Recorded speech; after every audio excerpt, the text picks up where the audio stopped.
And I want to share with y'all what we're doing tonight. So I'll give you a couple minutes to come in and I'll share with you what we're going to do tonight. All right. Join with me in prayer. Our God, we are so thankful and honored for this opportunity to be together in this virtual space. I pray now that you open our minds and our eyes and our ears and our hearts, that we will be receptive of the information that we will receive tonight, and that we will be the better. It's in Christ's name. Amen. I'm thankful that you are here tonight. We want to welcome the First Baptist Church of Chapel Hill, our sister church, who are joining with us tonight. As you can see, we are joined with their wonderful senior pastor, one of my best friends in the whole wide world, in the person of the Reverend Dr. Rodney Coleman. Thankful to have him. And joined with us is one of our great members and executive board members, Sister Ashley Johnson.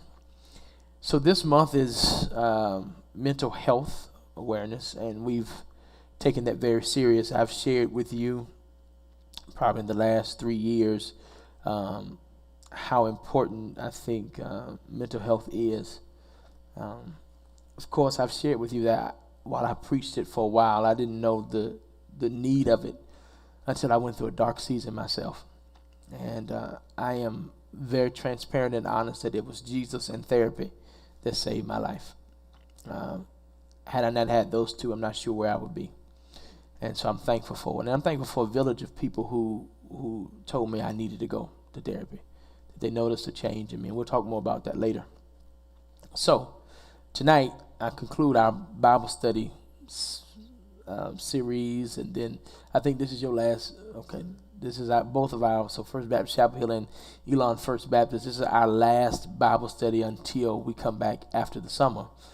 And so I wanted to bring us together to hear from some clinicians to help us understand what counseling is all about, and mental health as well. So we've talked about Jesus carrying his cross up the Via Dolorosa, not being able to carry it himself and needing someone to help him because the load was too heavy for him to carry by himself. We talked about having a village and community of people and support system when you're dealing with mental health. Last week we talked about crisis and how do you deal with that. And so tonight I want to conclude with this counseling piece. I think it's important that we talk about it. I think it's something we cannot put on the back burner. Oftentimes I tell y'all that some of the stuff people think they need demons cast out of, they don't need a demon, they need a therapist. They don't need somebody to cast a demon out, they need a therapist. And I think that a lot of times in church, we just spend a lot of time trying to cast out demons, shout demons away, when it ain't been demons. It's just that you need to talk to somebody about the issues of your life.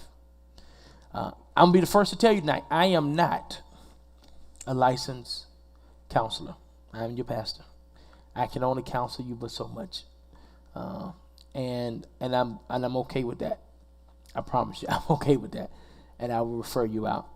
Tonight, who is not joined with us is Dr. Benita Lewis. She is our executive pastor. She is taking some much needed time away. And I'm thankful for her knowing her own mental health as well. She always pushes it for everybody.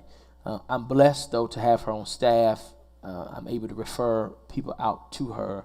And she's an amazing person, so I'm thankful for that. So I'm going to ask if Sister Ashley Johnson would introduce herself, kind of the work she does, and then I'll move to Dr. Coleman. Sure.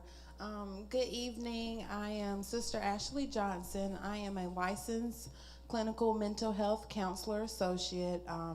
So I specialize in children. I do private practice with children and adolescents and young adults. And I also do some community work as well, where I do speak and help adults as well. Wonderful. Thank you. And Ashley's been a member of our church. If I've been here 7 years, she's been here 7 years, maybe even longer. No. Actually, it was 2018. Oh, 2018. So Ashley's Yes. been here a good while, and we're glad to have her. All right, Dr. Coleman. I am Rodney Coleman, pastor First Baptist Church in Chapel Hill. I am a pastoral counselor, and I'm also currently at North Central University obtaining my Master of Social Work with a concentration of also getting my licensed clinical social work certification. So I've been a pastor for, 16 years now. So during the pandemic, I decided I wanted to pursue one of my passions, which is counseling. So We're thankful to have him. As you know, that I call him Rodney, so it's no disrespect. Rodney already has 3 degrees, and our circle was trying to figure out why he wanted to go back and get another one. So I don't know. We're not saying much about it because I might go back and get one too. So we don't. I'm not going to be a counselor, but so I want to talk tonight, and thank you guys for joining me on stage tonight. I want to talk tonight about counseling. I think it's something that people need to know. I know for me, I think I was terrified. I was petrified actually to go into counseling. So I want to give you a personal story, and then I want to move into talking about stigmas. And it'll lead us into stigmas. So my mother died when I was 2.5, and there were so many questions I had that my father was not able to answer because of his own grief. So my mother died in 97. His mother died in 92. So my father had to raise me and take care of his mother-in-law who had Alzheimer's. And the questions that I had for my father, he could never answer. So I grew up all my life trying to figure out, why do I look like this? Why do I act like this? Why do I say this? Why do I feel this way? Tell me things about my mother. My father could never deal with it, never could talk to me about it. In fact, when I was 2 and my mother died, I didn't go to her funeral. I was not able to go. He didn't want me to go. But I was able to visit her body in a private setting the day before the funeral. Unbeknownst to me, I didn't know this, that I was asking questions about where my mother was. And my father was just not able to answer. When I was 4 years old, my grandmother, who had Alzheimer's, nobody knew it until I found out, asked me where my mother was. And it was her only child. And I didn't know how to answer that. It wasn't until I was in college that my mother's best friend, who really helped raise me, told me what happened to my mother, the true story, the nitty gritty of January 3rd, she got sick, rushed to the hospital, couldn't do anything for her, and for 3 weeks she laid there and she died. But all my life, for 18 years, I've been asking questions.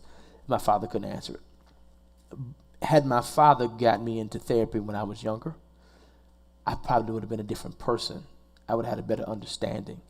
But because of stigmas in our community, he didn't go to counseling, and he didn't let me go to counseling.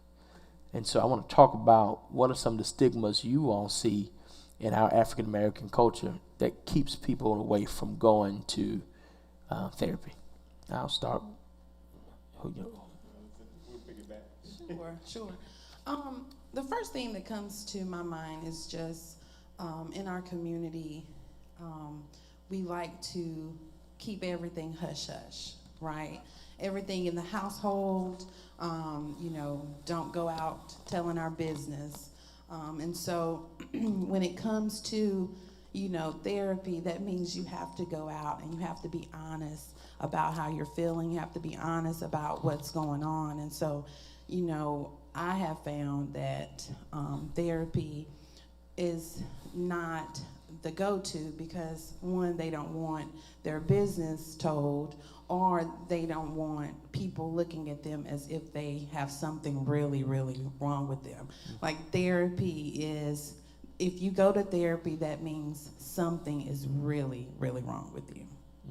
Yeah, and I think in addition to that, I think you kind of alluded to is a generational piece that we are more so accustomed to, more specifically in the African American culture, in terms of what's passed down, in terms of, again, to Ashley's point, what happens in the house stays in the house.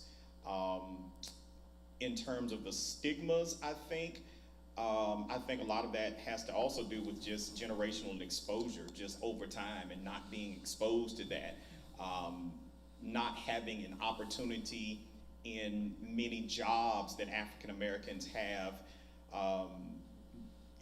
not even having insurance to cover mental health situations, or having that coverage available, or even being told that they have that available. And then again, due to the historical segment of the types of jobs that African Americans have worked historically in the past, that wasn't offered. You didn't even get that time to do that. So, I think, to Ashley's point, that there are multi-layers that go into what now manifest as what we know as stigmas. Mm-hmm.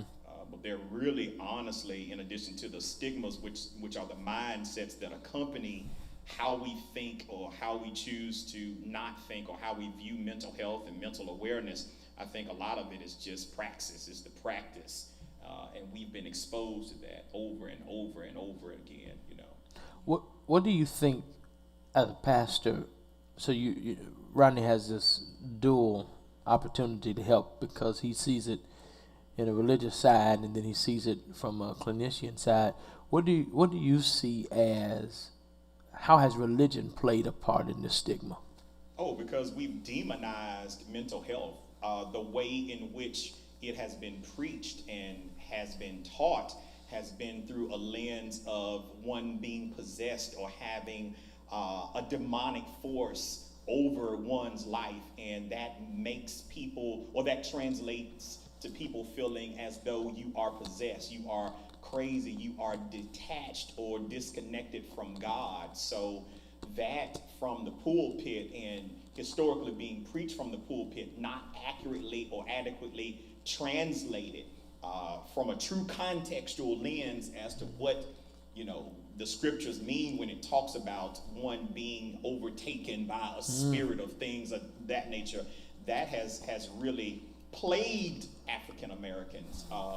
Also, if you go back to slavery, what masters said about mental health to African Americans, or Africans at that time, would also create or lead to that stigma from a religious, systemic perspective. What about you? What I was thinking about, as well as just how in churches, some members think, if I pray, I can pray this away. Yeah. I can, if I go to church enough, if I go to Bible study, if I do what I'm supposed to do, then everything will work out. Everything will be okay.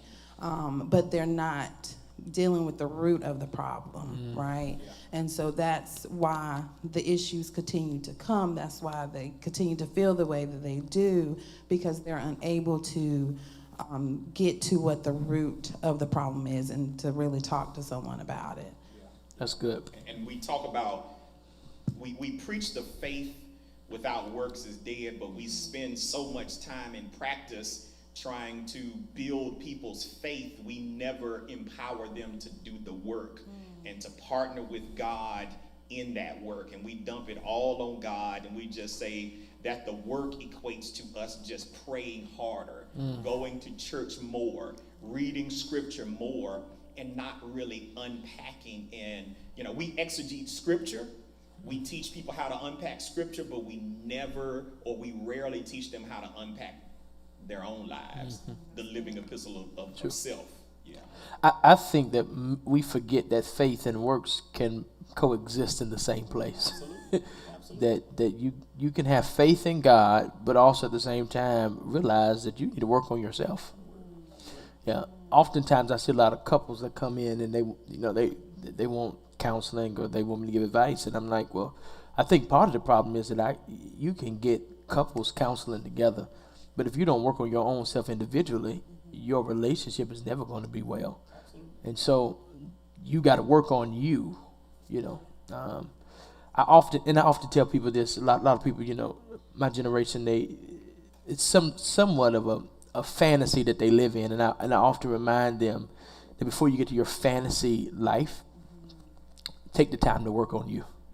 Absolutely. Yeah, do the work for yourself. And so I'm glad we talked about that stigma, because it's big. I grew up holiness, so I grew up Baptist, and holiness is weird. I tell y'all that all the time. And I didn't hear about mental health in either of my churches. Counseling and therapy, none of that. Like, I mean, I was 6. I needed therapy because I was 6 seeing demons cast out. And that was some scary stuff. And people laugh at me all the time, but at night service, I used to get saved every week because I didn't want to go hell. Because I was like, I don't want to be like that.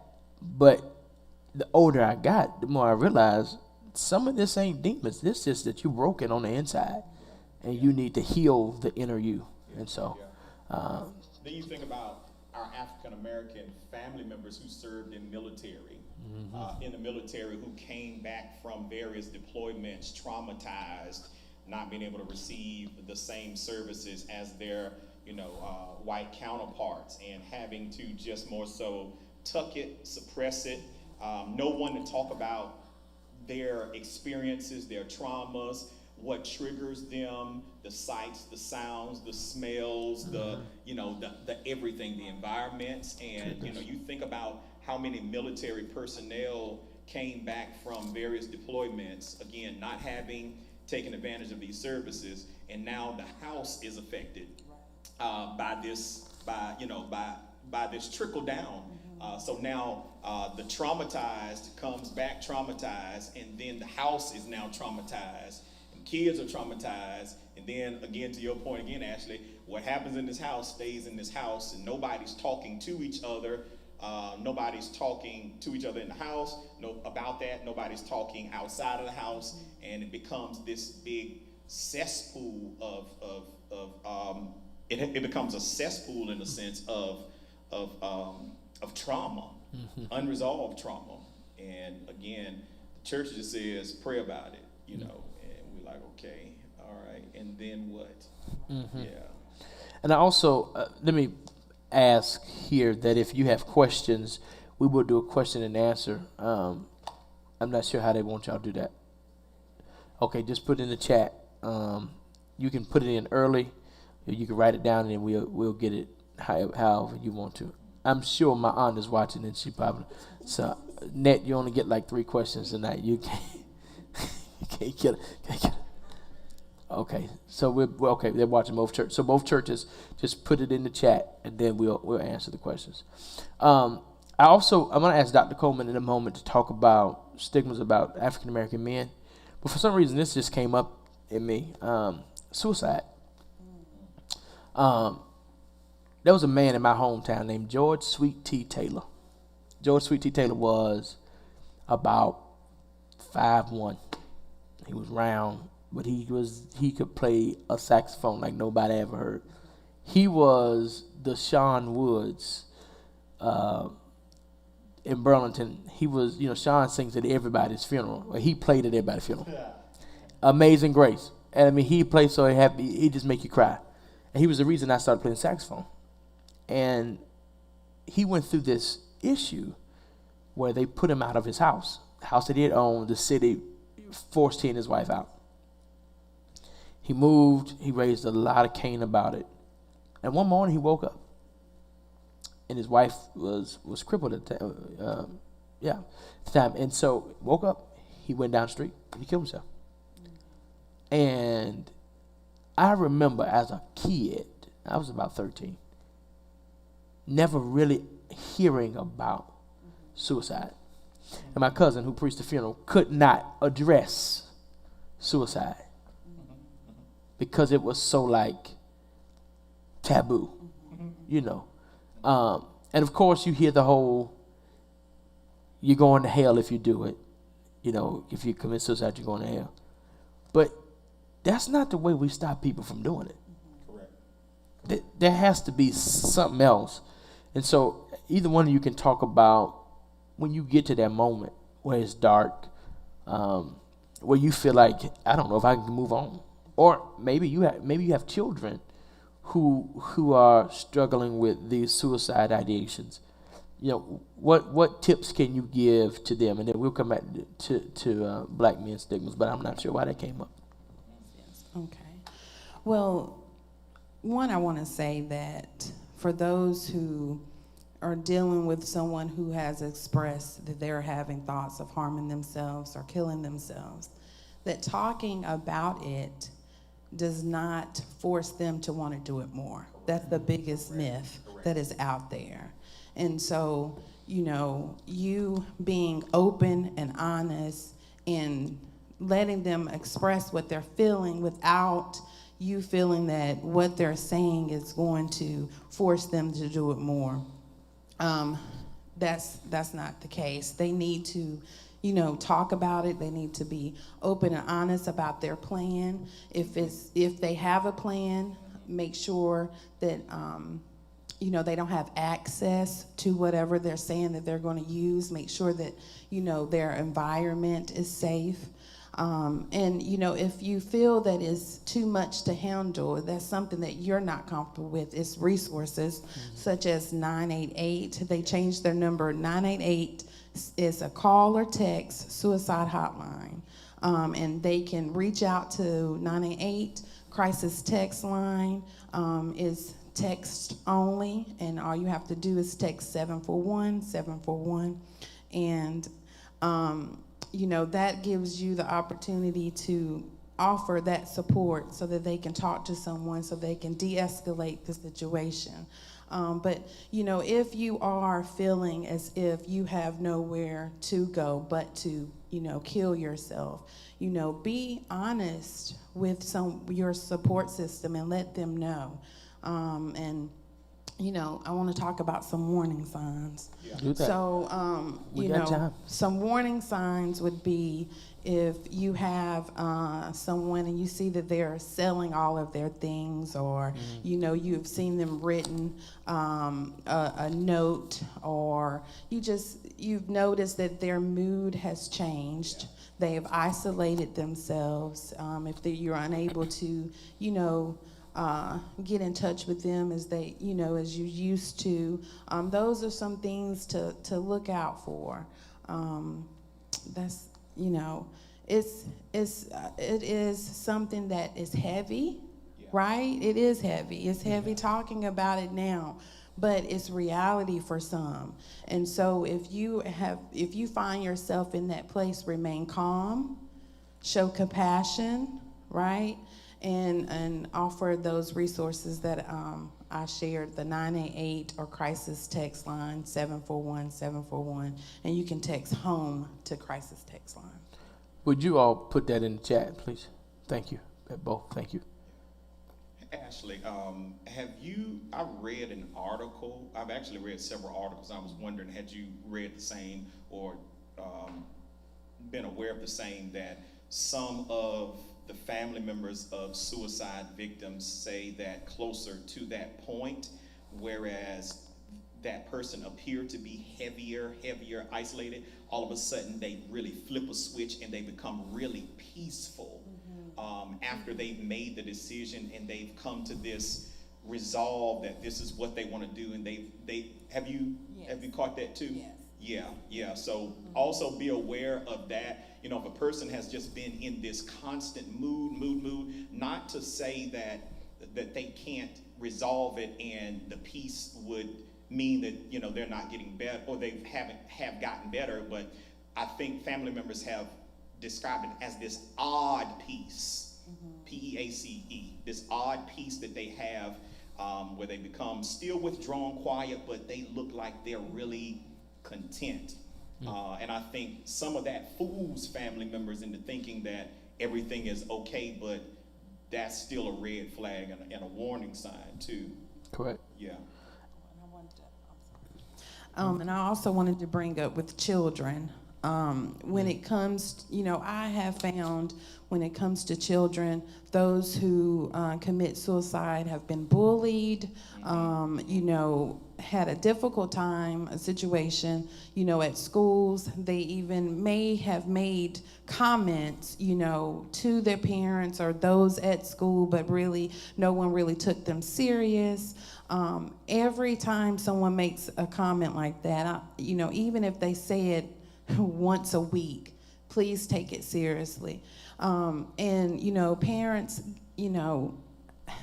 with social media, it is a total different level of bullying. It's cyberbullying out there now. It's not like it was, back in the day where, we just, people bullied, in person, but, now you're dealing with people they may not even know.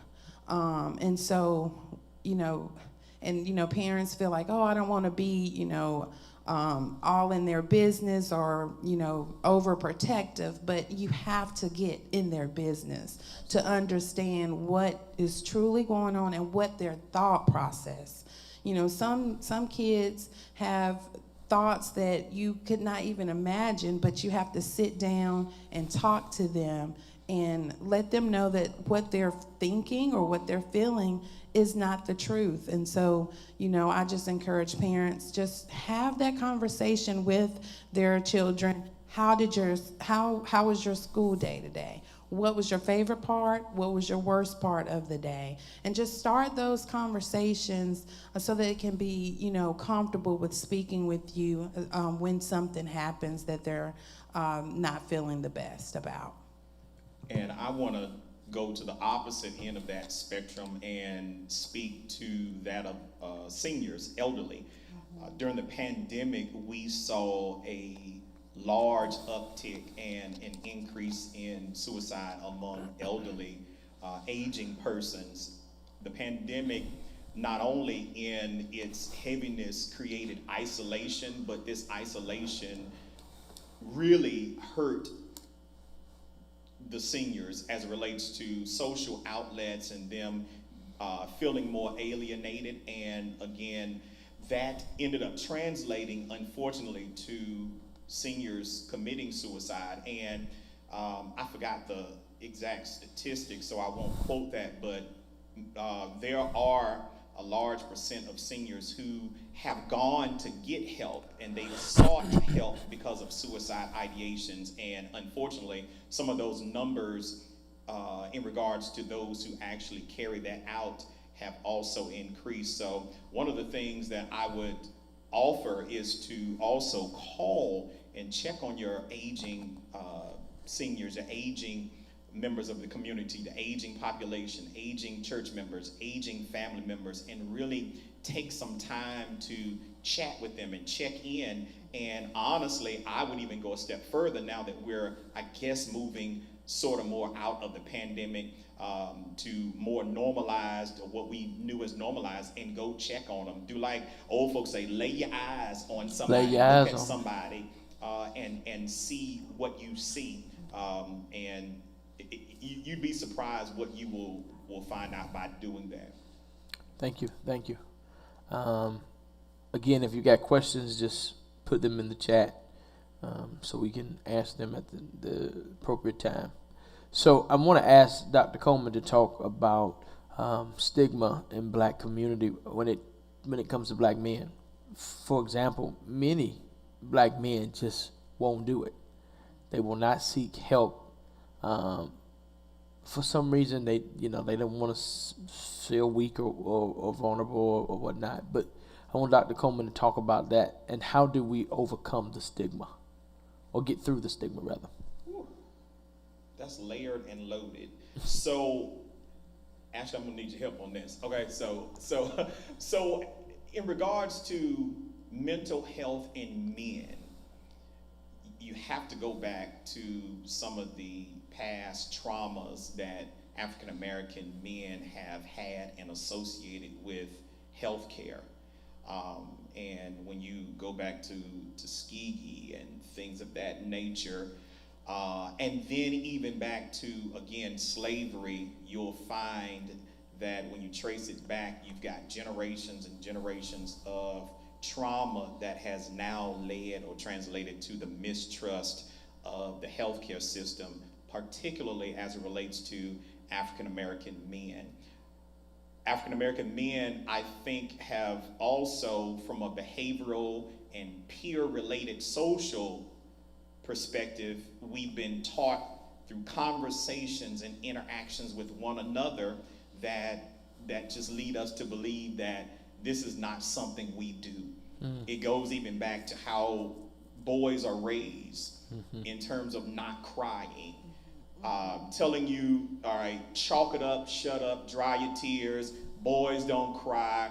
And even though you may be talking about a little boy falling, scraping his knee, and you telling him to suck it up and not cry, it still translates and transfers to other areas of that boy's life. So he feels that, if he's had to implement that physically, he also probably needs to implement that emotionally and mentally. And it actually causes this across the board narrative that we just have to chalk it up and we just suppress it and hold it in. It's a badge of honor. It's a merit of strength regarding how much you can withhold and how much you can hold and how much you can stand. And, we, of course, we talk about, okay, well, let's just go work out, or, and it's good to, of course, there is empirical data that supports the, physical exercise, increasing, dopamine and endorphins and all of those,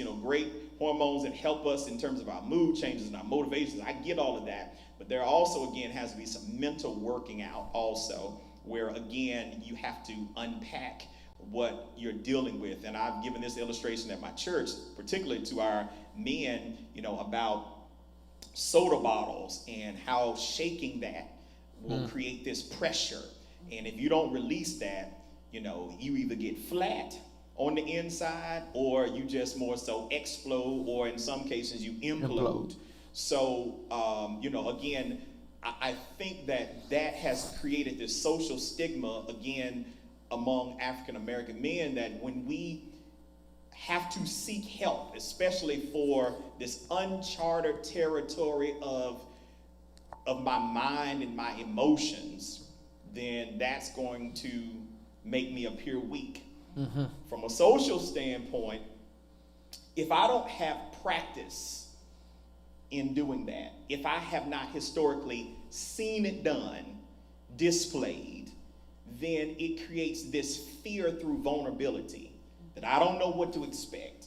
And then we make excuses. Well, how can a person tell me what to do about my life when they don't know me? Then we start putting up walls as men. Again, we do something that is healthy. We talk to our peers. Mm-hmm. There's, again, a lot of empirical data about the amount of men that talk with each other. However, the advice that's given in those conversations or the advice that's given in this conversation is one of concern, because you have to really be mindful in your peer groups who you're talking to and what advice you're being given. And, a lot of this advice, it's biased. Mm-hmm. These people are for you. Some of them will just tell you what you want to hear. We also have implicit and explicit biases. Those are things associated with us based on our own experiences that we project onto others. Mm-hmm. So if somebody's having a problem, I might not be hearing what you're saying. I might not be hearing you as it relates to you telling me what's really going on.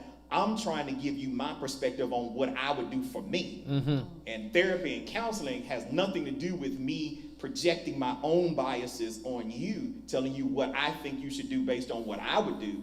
It's having you to do the work based on your social construct, your mindset, your lifestyle, your behaviors, your exposures, and doing the work yourself to see through trial and error and through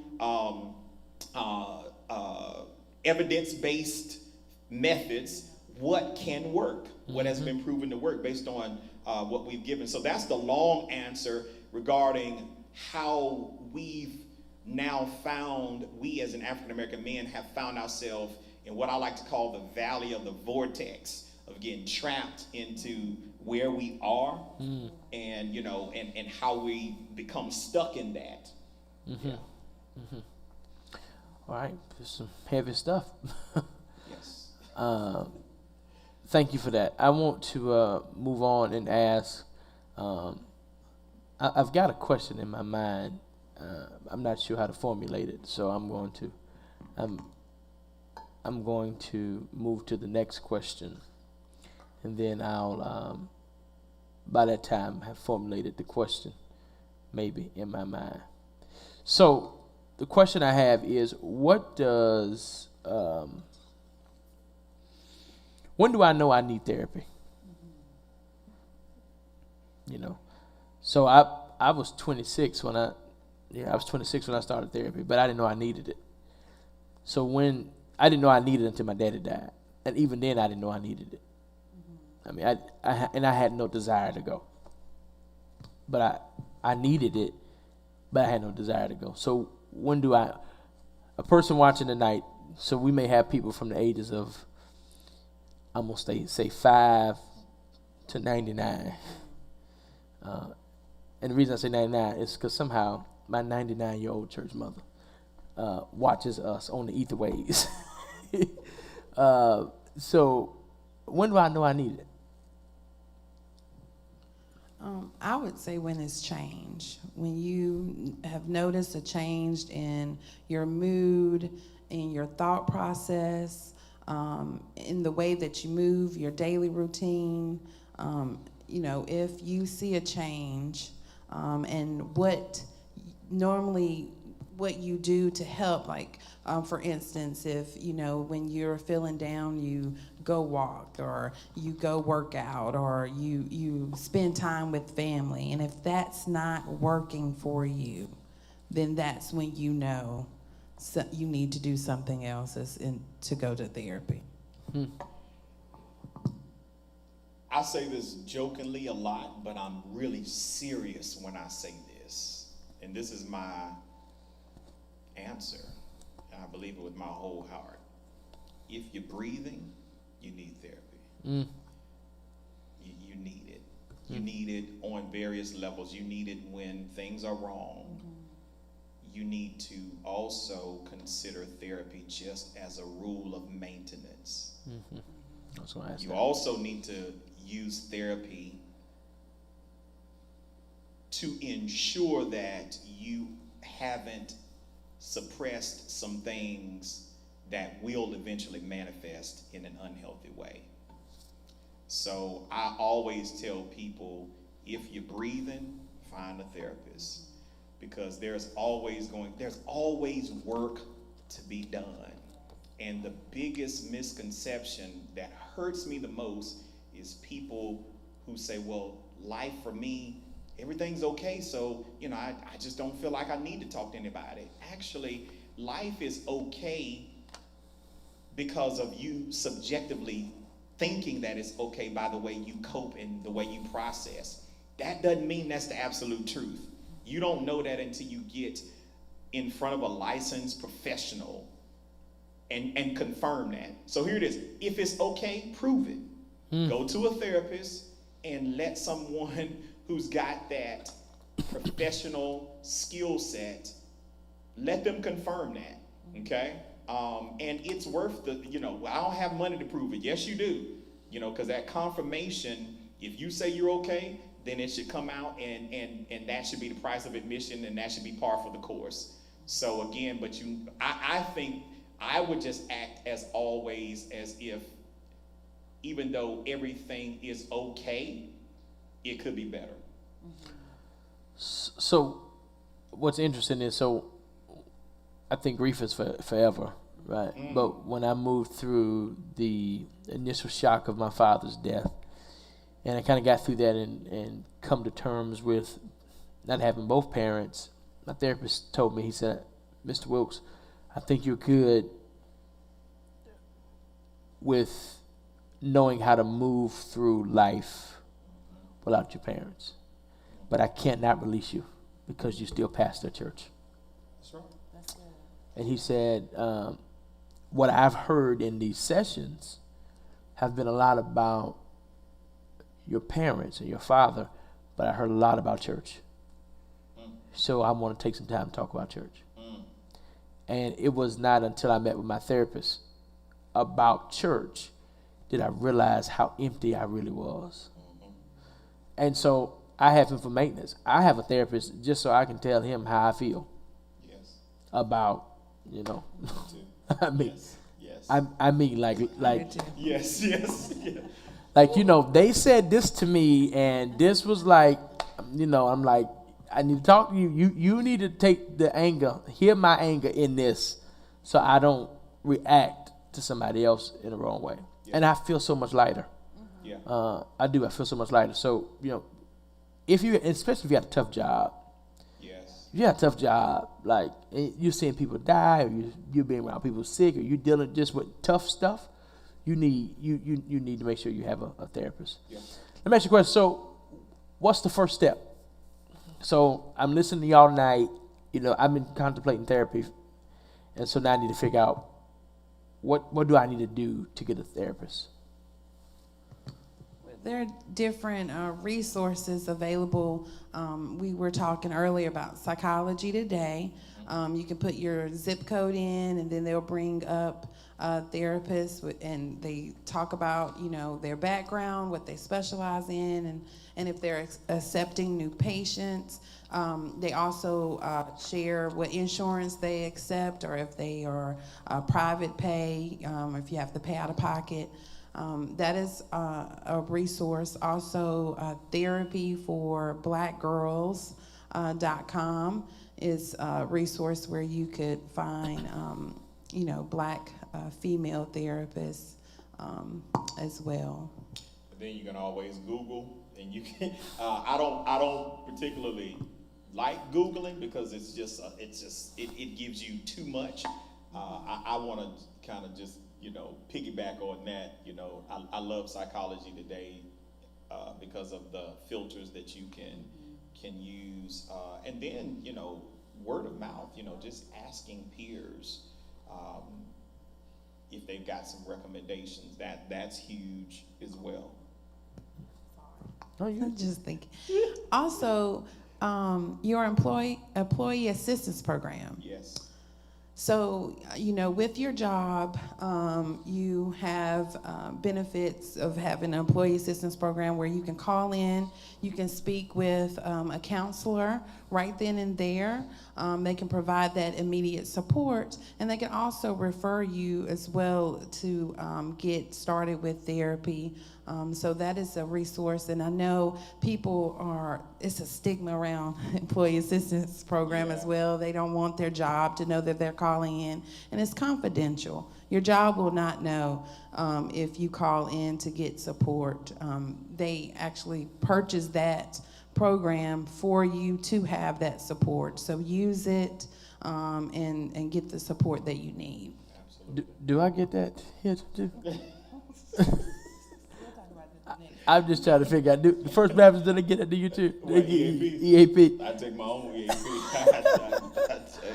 I also want to remind you that I think that part of it, we have trust issues. I think it's been alluded. It's the reason why we don't do therapy. I have trust issues. I tell y'all that all the time. I remind my therapist every counseling session, hey, look, this HIPAA. If I ever find out you done said something about me, I'm going to be the richest man in America. Yeah. And I think to your point, that's also a social stigma that has been created in the church. Here's why I say that. Prior to us having more frequent and open discussions about counseling, the church historically was and still is the place where members or disciples come to get counseling. Unfortunately, many members have been burned by pastors and staff in regards to, number one, the type of counseling or the type of advice that has been given, which has caused a lot of turmoil in homes, especially in relationships, in regards to married couples, and you've heard the countless stories. The other piece is confidentiality. So what has happened in many African American contexts, and that's all I can speak to, because that's all I've been associated with, is such and such comes to the pastor or pastor designee. They tell that particular person their situation. It either gets spread around. Yes, sir. All right. It may get overheard because they didn't secure the location, or it gets preached to or taught about. And then that person feels some kind of way because they feel like the confidentiality component is broken, severed, or that line is crossed because they hear it. So the church has done a a disservice. And I'm not saying all churches, I'm just saying the church universal, those churches or pastors or clergy or designees who have mismanaged those moments. And then what happens? Peers talk amongst each other, and all of a sudden a narrative is created that, confirms, well, we're not going to trust the pastor with our information. And if you don't trust the pastor, then you don't trust the church, and then we don't trust God, and then we don't even trust therapists. And we don't realize that therapists are all bound by the ethical standards and codes of ethics and HIPAA laws and all of that stuff. Just like your doctor can't share or sell your information, a licensed therapist cannot, break that confidentiality agreement without severe penalties. So again, that's one of the angles that the church has mishandled. That's one of the areas the church has mishandled, and now it translates and transfers to people saying, you know what? If I can't trust the church, I don't trust nobody. That's true. That's true. So, yeah. Well, and here, I signed a confidentiality agreement. The staff has signed a confidentiality agreement. And I want to say that even our leaders have signed a confidentiality agreement. Yeah. To your point, one of the reasons why, I'm going to say it, our church is in a neighborhood. So a lot of times people don't like to come meet with me at the church. Correct. Because they don't want people to see them meeting with the pastor. Correct. I've always offered to all of my members the opportunity to meet off-site in a public space whether it's a coffee shop or a restaurant where you and I can have conversation.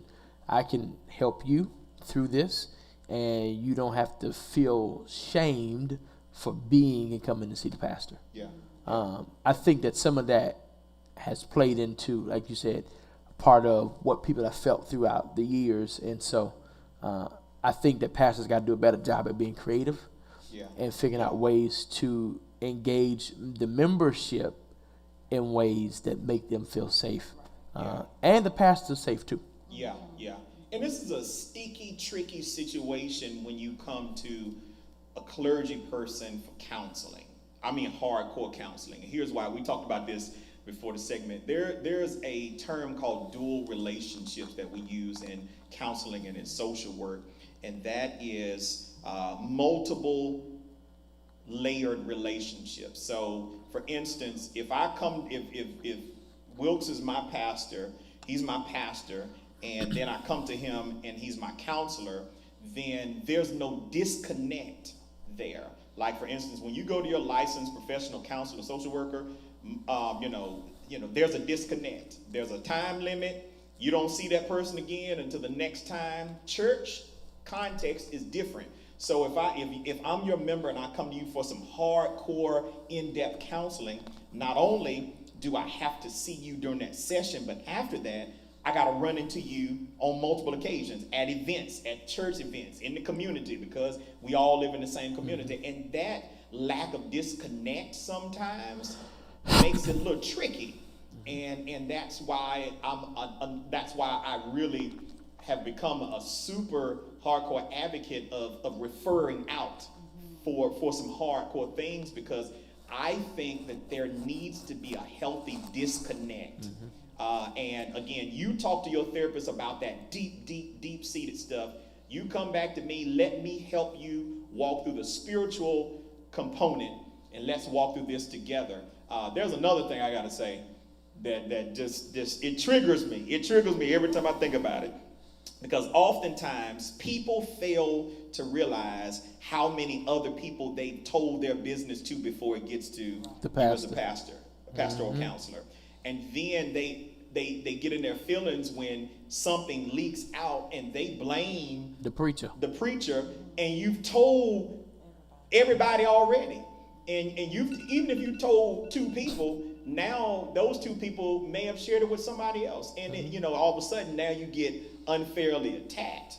It's the pastor's fault. Yeah, and that's one thing I ask in my sessions of pastoral counseling. Who have you told this information to? Yep. I need to know. And before you start divulging this, I will tell you, I do want you to be aware that you've told this, and this to, so, And especially if you told it to the mouth of the South, everybody gonna know, and then you come to me. Exactly. I mean, if you told the person in the church that does all the talking, and then you come tell me, then your business was out before you came to me. It was already out. I'm sorry, I just had to say it. It was already out. Thank y'all. That's not to say that you shouldn't come to your pastor, but just know your pastor can only help you but so much. Absolutely. I am not a licensed counselor. Yeah. I will refer you to somebody as soon as possible. I also think that you need to think when you're looking for a therapist, find somebody that looks like you and understands you. Absolutely. Yeah, you black and you sitting with a white counselor. Anyway. And it's not to say that white counselor is not skilled in that. Mm-hmm. There is something that we call in the field cultural competencies, and that is the counselor or therapist's ability to relate or have exposure to everything culturally that makes you who you are. Mm-hmm. And to be able to speak to that, hear with the right hearing, look at it through the right lens, so that you can get the best results from that. And that cultural competency is broad and deep. Mm-hmm. When it comes to somebody understanding where you come from, even from a standpoint of gender. All of that stuff plays into it. So yeah. So just a few more questions, and then I'll let you go. We've got a couple questions from the people. I want to ask real quickly, what does a session look like? If you're my counselor, a therapist, what does a session look like with you guys? Well, again, I deal with majority children and adolescents, so I'll talk about my sessions. So typically, first of all, it is a safe environment, right? I let my clients know that, this is a non-judgmental, safe space.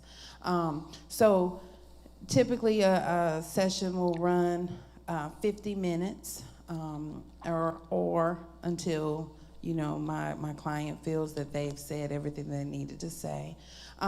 So I meet my clients where they are. Some like talk therapy, some like videos, games, and so whatever topic it may be, I gear it around what they like, and so I may do a YouTube video, or I'll do a Jeopardy game based around the topic that they want to talk about at that particular session.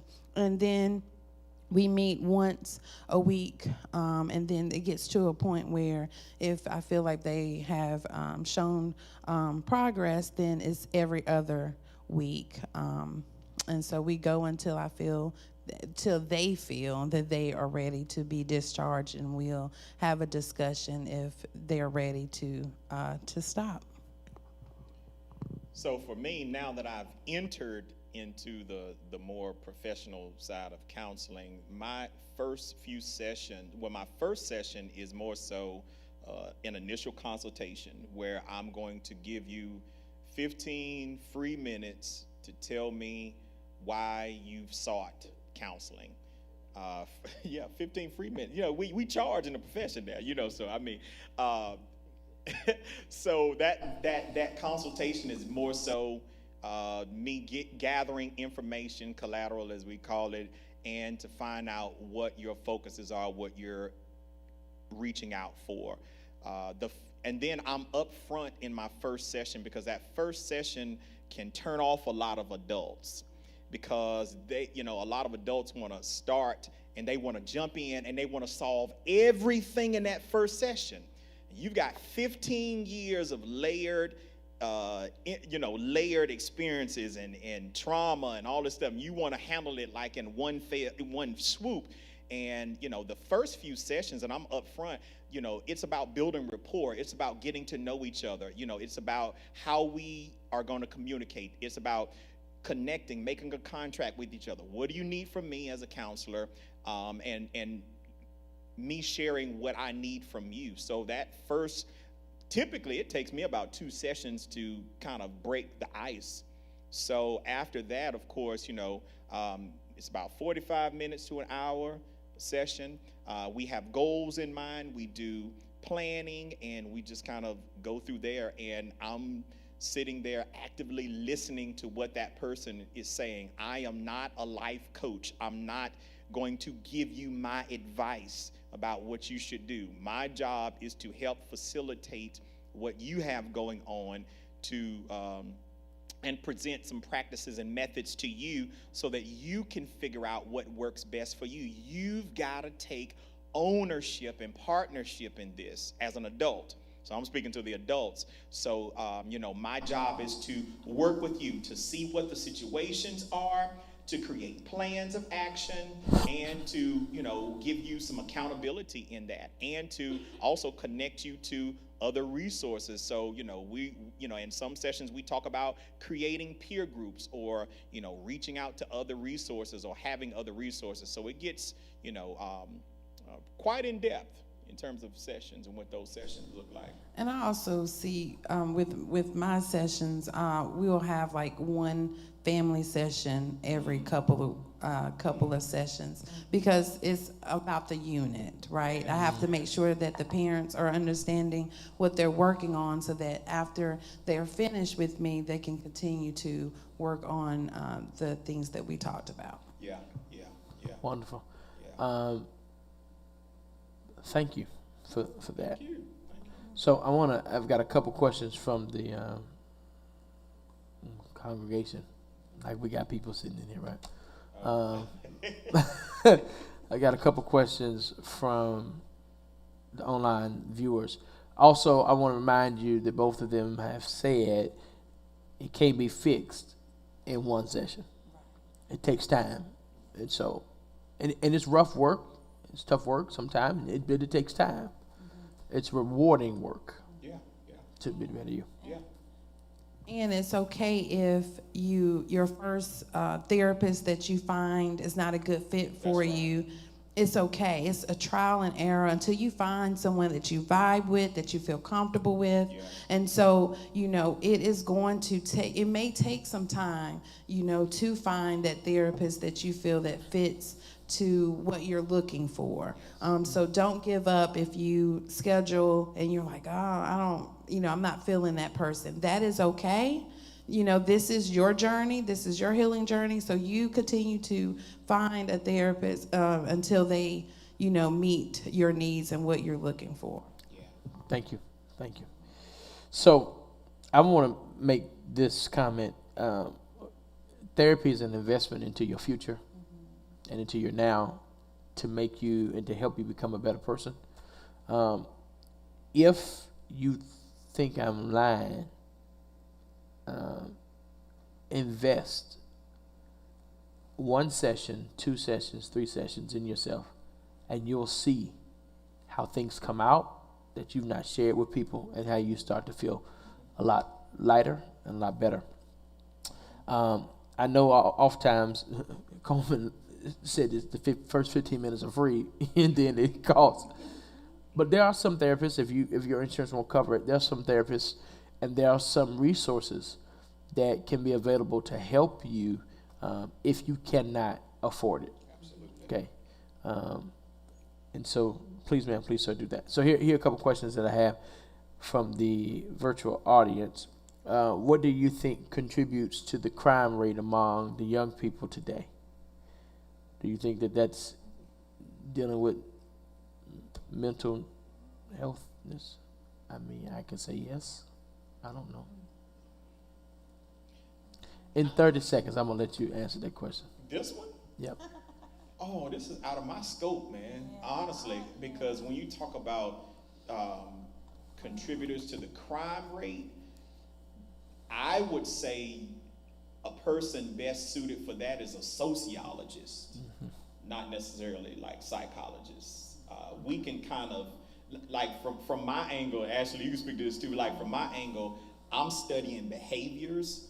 I might do some tracing as to what contributes to those behaviors, but in terms of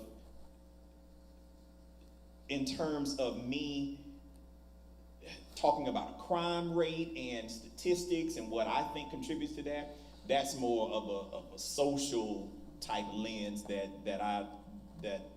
doesn't fall under my scope. So I'm not sure. Yeah. Okay. Yeah. I'm, A sociologist. So that would be a person that's more geared to studying social systems and how people behave in social structures, and a combination of different demographics and how those demographics play into one another, how they interact with one another, how that translates to, for instance, crime rate statistics. So yeah, that would be a people who let me put it like this: people who study people and groups of people would be a sociologist. Yeah. Gotcha. We study how people think and how they behave, and we talk through therapy to kind of work through the behavior piece of it. Yeah. let me ask this. So next question is, thank y'all for that. I didn't know how to answer that question either. You pushed me a little bit too, man. But thank you for the person that asked that question. I think I know who asked that question, matter of fact. Do you agree, this is a big one, do you agree with taking medication? Absolutely. Yes. Because, when it comes to mental health, you have to think about it as if you were taking medication for your blood pressure, for a headache, for a cold. You have to, if your doctor thinks that in order for you to be better, and that is to take medication, then absolutely. Mm-hmm. Who do you go to get prescribed this medication? This is where my biases come in. So. Well, a psychiatrist. Yes. A psychiatrist or your primary care physician can prescribe medication. But when it comes to, deeper mental health disorders, a psychiatrist, but your primary care physician, if you're dealing with anxiety or depression, your primary care physician is able to prescribe medication. Nothing wrong with taking medication? No. Nothing wrong. I'd rather you take it than have to suffer in silence. Absolutely.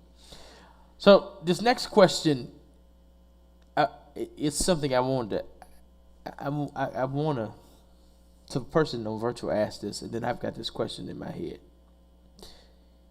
How, more so to you, and y'all don't log off when I ask this question. Children who are discerning their sexuality, or young people, youth, young adults, who are discerning their sexuality, but live in a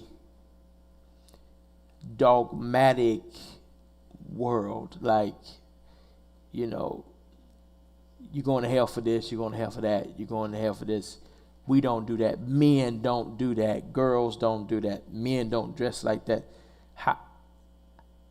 What do you tell parents to ensure that they don't send their children into a bad mental space for discovering or defining their sexuality? And this is taboo in church because I know some folk are going to get angry when I ask that, but sitting on this side, I do have children, and I've seen children. I've had to talk to children, and not even just children, college students and older adults who just are discovering something different, and they're trying to figure out, who can I tell? But I can't tell my family, because if I tell my family, I might feel they might beat me over the head with the Bible. I know there's a lot. I'm just asking. I don't know. Yeah. So your question is? Not so much to the person, The parents. to the community. Okay. All right. Well, it's all about making sure that person feels heard, right? And offering that support to them.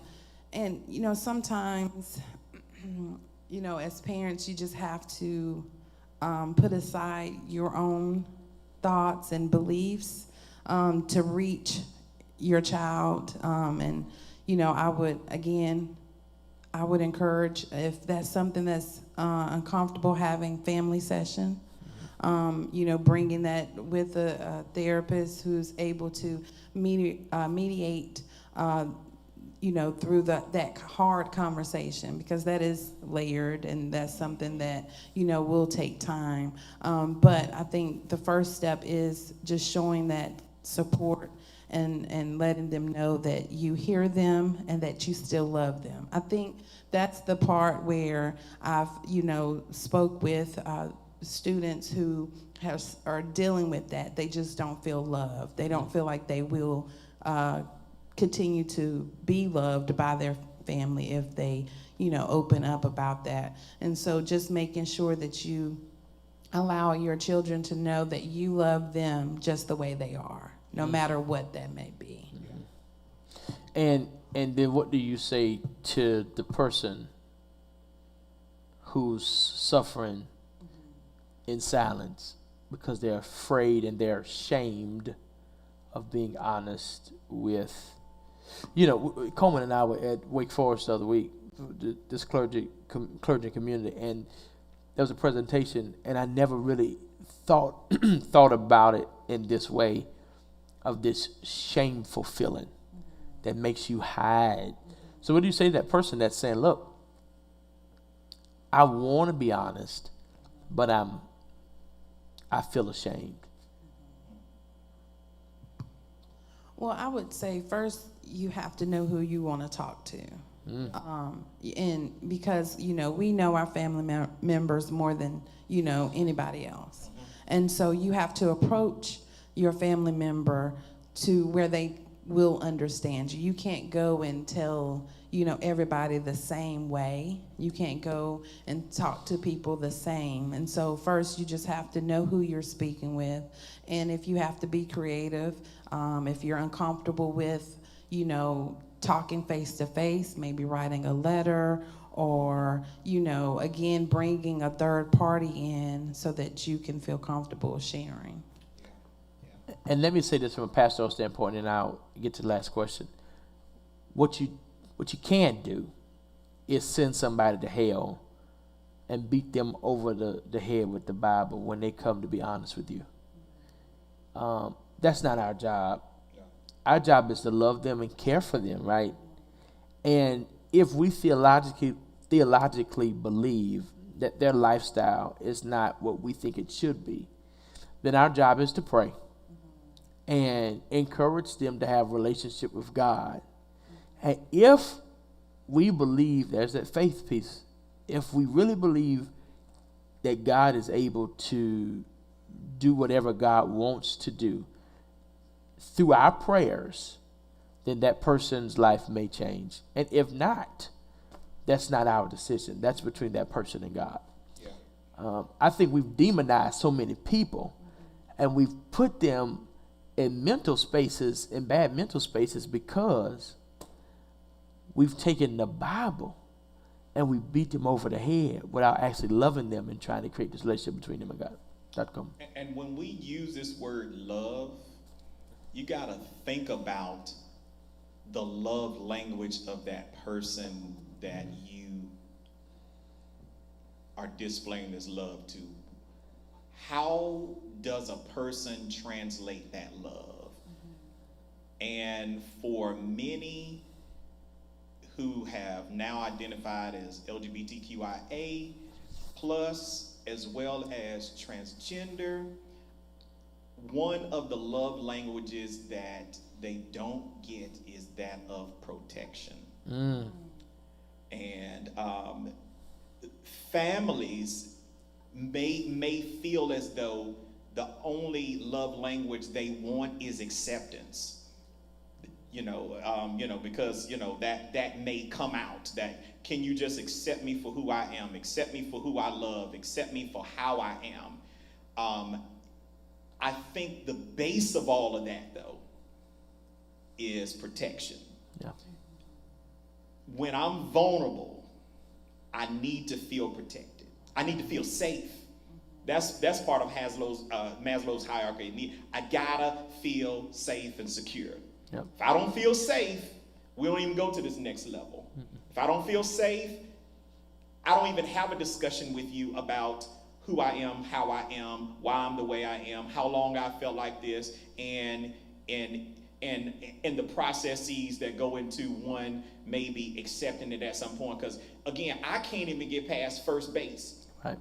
And for parents, I think that is a great starting point to consider. That's how we say it. To consider, does your child feel safe? Do they feel protected? Do they feel like you'll go to bat for them? Mm-hmm. Even though you might not understand anything they say, do, will you go to bat for them and protect them? And I've had conversations that make me smile when I hear parents say, I don't understand, but nobody better not mess with my child. Better not. That makes me feel good. Not. Well, not good, but it makes me feel better about that situation. Because again, I think that in terms of the doorway or the pathway into gaining more insight and clarity and building relationship is when that child feels that that parent or guardian will protect them. Appreciate that. You better not mess with my son. I don't care what. So here's another question, and then I think the other questions we can maybe table and send an email or something like that. Just because we've been over an hour, and I want to get y'all home. How do we reach children who start hurting themselves?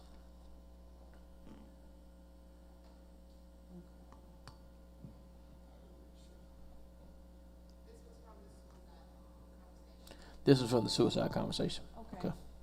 All right. And so, if they have started self-harm already, it's just letting them know of what other healthy coping, strategies that they can do. Because, self-harm, such as cutting, is a coping mechanism for some people. And they don't cut to, with the intent to kill themselves.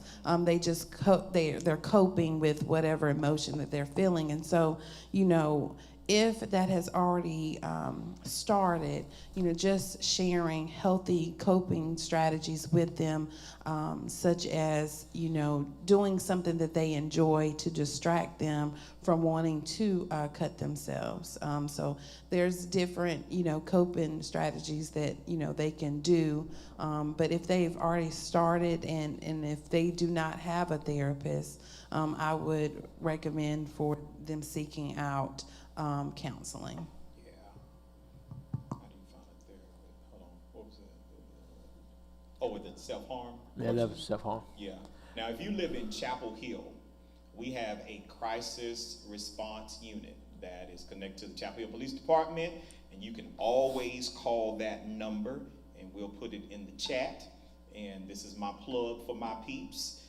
And they know how I feel about them, but they are a dynamic group of crisis response counselors, and that number is 919-968-2806. Again, 919-968-2806, in addition to calling 988 if you need to. If you live in the town of Chapel Hill and you have some concerns, or if it's a suicide ideation, or to your question, Pastor Wilkes, if you have discovered that there's a child that's implementing self-harm, you can call that number, talk with a crisis counselor. Again, it's confidential, 24/7 line.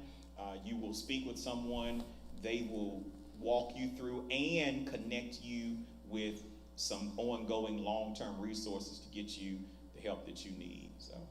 Dr. Coleman just completed his internship at the police department. Yes. And we have honorarily called him Officer Coleman. We've called him Officer Coleman, he texted us the first day that he got a badge.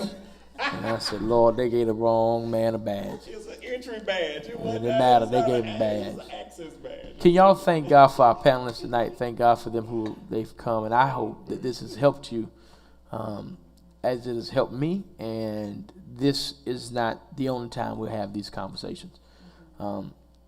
Love first. Be present with people. Despite their decisions, because you can't make somebody live the way you want them to live, because you're not God, but you can love them. Be there for them. Oftentimes I reflect on my father's comment to me. It doesn't matter what you do, and it doesn't matter what decisions you make. I'll always be your father, and I always love you, and you'll always have a seat at my table. And that is something that I reflect on, not only with my child, but with my family, with my friends. So love them. You don't have to agree with their lifestyle, but love them and be present for them. Sunday morning is Communion Sunday. Is it like dress down summertime yet? Is it like, are we dressing down Sunday? Okay. We are. We're not a sister church. I don't know. Y'all go ahead and do it. It's getting hot outside, right? It's getting hot outside. Listen, I got to preach Sunday at 3 o'clock at St. John Semi Church. So I need everybody that can. That's St. John Semi in Gibsonville. And that's for their homecoming. Yeah, and then but I don't know if we dress. I don't know what Sunday it is. No, I didn't pay attention to my. Are we in robe Sunday? I think we might be in robe Sunday. Anyway, I don't know. Come as you are Sunday. Weary, worn, and sad, but you'll find in Him a resting place. Dr. Coleman has some announcements for the First Baptist Church. So FBC, you all know that Sunday, of course, is our Communion Sunday. You dress down, and you know that we also have my pastor's anniversary. My pastor, Pastor Haywood Smith's pastoral anniversary right after service. So as soon as we get out at 11-ish a.m., we'll board the bus, go to Leesburg, North Carolina, and we'll celebrate my pastor's anniversary. So, and we can still dress down for that. Amen. I can't make the decision. Just come as you are. I can't promise y'all. I don't know. Y'all can do it. Pastor Coleman said y'all come. And y'all can blame me. Listen, I love y'all. I really do. I pray that this has blessed you. I'm going to pray with you tonight and then see y'all Sunday. Church anniversary is coming up. That's the 4th Sunday. So we got a cookout after church on the 4th Sunday. We're going to have fried fish too. Yeah. So can we just have our service? Y'all can come. Y'all come right on. Y'all send your offering. And then 2nd Sunday is our youth service, all right? Let me pray for you. Father, I thank you in Jesus' name for this day. And for these panelists, I pray you continue to bless them as they have poured into us, pour back into them. Bless both churches, Elon First and the First Baptist Church of Chapel Hill. As we go to bed tonight, give us rest, rejuvenate us, renew us, and restore us, that we may be better. And we give you praise and glory. In Christ's name we pray. Amen. Amen. All right. Love y'all. Share this with somebody, please.